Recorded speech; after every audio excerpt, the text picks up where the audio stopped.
കേരളത്തിൽ നടപ്പാക്കുന്ന നല്ല കാര്യങ്ങളെ കൂടി എതിർക്കുന്ന കോൺഗ്രസ് കേരള വിരുദ്ധ കോൺഗ്രസായി മാറിയെന്ന് പൊതുമരാമത്ത് വകുപ്പ് മന്ത്രി PM മുഹമ്മദ് റിയാസ്. കേരളത്തെക്കുറിച്ച് നല്ലത് പറഞ്ഞാൽ അഭിമാനിക്കുക മലയാളികൾ ഒന്നടങ്കമാണ്. എന്നാൽ ഒരു MP-ക്ക് പോലും കേരളത്തെക്കുറിച്ച് നല്ലത് പറയാൻ പറ്റാത്ത അവസ്ഥയാണ് കോൺഗ്രസിലെന്നും മന്ത്രി പറഞ്ഞു. മുറിയങ്കണിയിൽ റോഡ് ഉദ്ഘാടനം ചെയ്യാനെത്തിയ മന്ത്രി മാധ്യമങ്ങളോട് സംസാരിക്കുകയായിരുന്നു.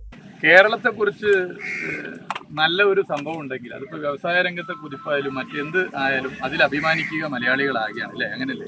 നിങ്ങൾ ഞാനും ലോകത്തെവിടെയുള്ള മലയാളികൾ അഭിമാനിക്കും. എന്നാൽ കേരളത്തെക്കുറിച്ചുള്ളൊരു വസ്തുത പറഞ്ഞാൽ ഒരു MP പോലും പറയാൻ പറ്റാത്ത സാഹചര്യത്തിലേക്ക് കേരളത്തിൽ കാര്യങ്ങൾ വരിക എന്തൊരു സൈബർ അക്രമമാണ്. ഇന്നിപ്പോൾ ഒരു ദിനപത്രത്തിൻ്റെ എഡിറ്റോറിയൽ തന്നെ ഭീകരാണെന്ന് ഞാൻ മനസ്സിലാക്കുന്നത്. വീക്ഷണം ദിനപത്രത്തിൻ്റെ എവിടേക്ക് നമ്മളെ നാട് പോകുന്നത്? കേരളത്തെക്കുറിച്ചൊരു വസ്തുത, കേരളത്തെക്കുറിച്ച് നല്ലത് പറഞ്ഞാൽ അത് എന്തോ നിരോധിക്കപ്പെട്ട സംഭവം പറയുന്നത് പോലെയാണ്. കേരളത്തെക്കുറിച്ച് നല്ലത് പറയുന്നതിനെ വിലക്ക് ഏർപ്പെടുത്തിയ ഒരു പാർട്ടിയായി ഇന്ത്യൻ നാഷണൽ കോൺഗ്രസ് കേരളത്തിൽ മാറിയോ? നമ്മൾ പരിശോധിക്കണ്ടേ? കേരള വിരുദ്ധ കോൺഗ്രസ്സായി കേരളത്തിലെ ഇന്ത്യൻ നാഷണൽ കോൺഗ്രസ് മാറിയോ? കേരളം മതസൗഹാർദ്ദത്തിന്റെ നാടാണ്. ആർക്കെങ്കിലും എതിർപ്പുണ്ടോ? അത് ഞാനോ നിങ്ങളോ പറഞ്ഞാൽ അത് എന്തെങ്കിലും ഒരു തെറ്റാണോ? കേരളത്തിൽ സേവന മേഖലകളിൽ വലിയ കുതിപ്പുണ്ട്. സർക്കാർ സ്കൂളുകളിൽ കൂടുതൽ കുട്ടികൾ വരുന്നു. ഹൈടെക് ക്ലാസ് മുറികളുണ്ട്. മറ്റ് സംസ്ഥാനങ്ങളില്ലാത്ത പ്രത്യേകതയാണ്.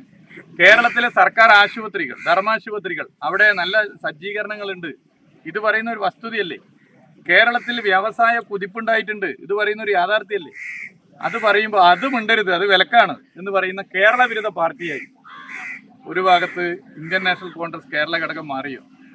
ഇത് വളരെ ഗൗരവത്തിൽ മലയാളികളാകെ ചർച്ച ചെയ്യുന്ന ഒരു കാര്യമാണ്. കോൺഗ്രസിൽ പ്രവർത്തിക്കുന്ന, നിസ്വാർത്ഥമായി പ്രവർത്തിക്കുന്നവർ പോലും ഈ കോൺഗ്രസ് നേതൃത്വത്തിന്റെ ഈ നിലപാട് അംഗീകരിക്കും. Niva gold, diamonds and platinum, Cherpulassery and Ottapalam.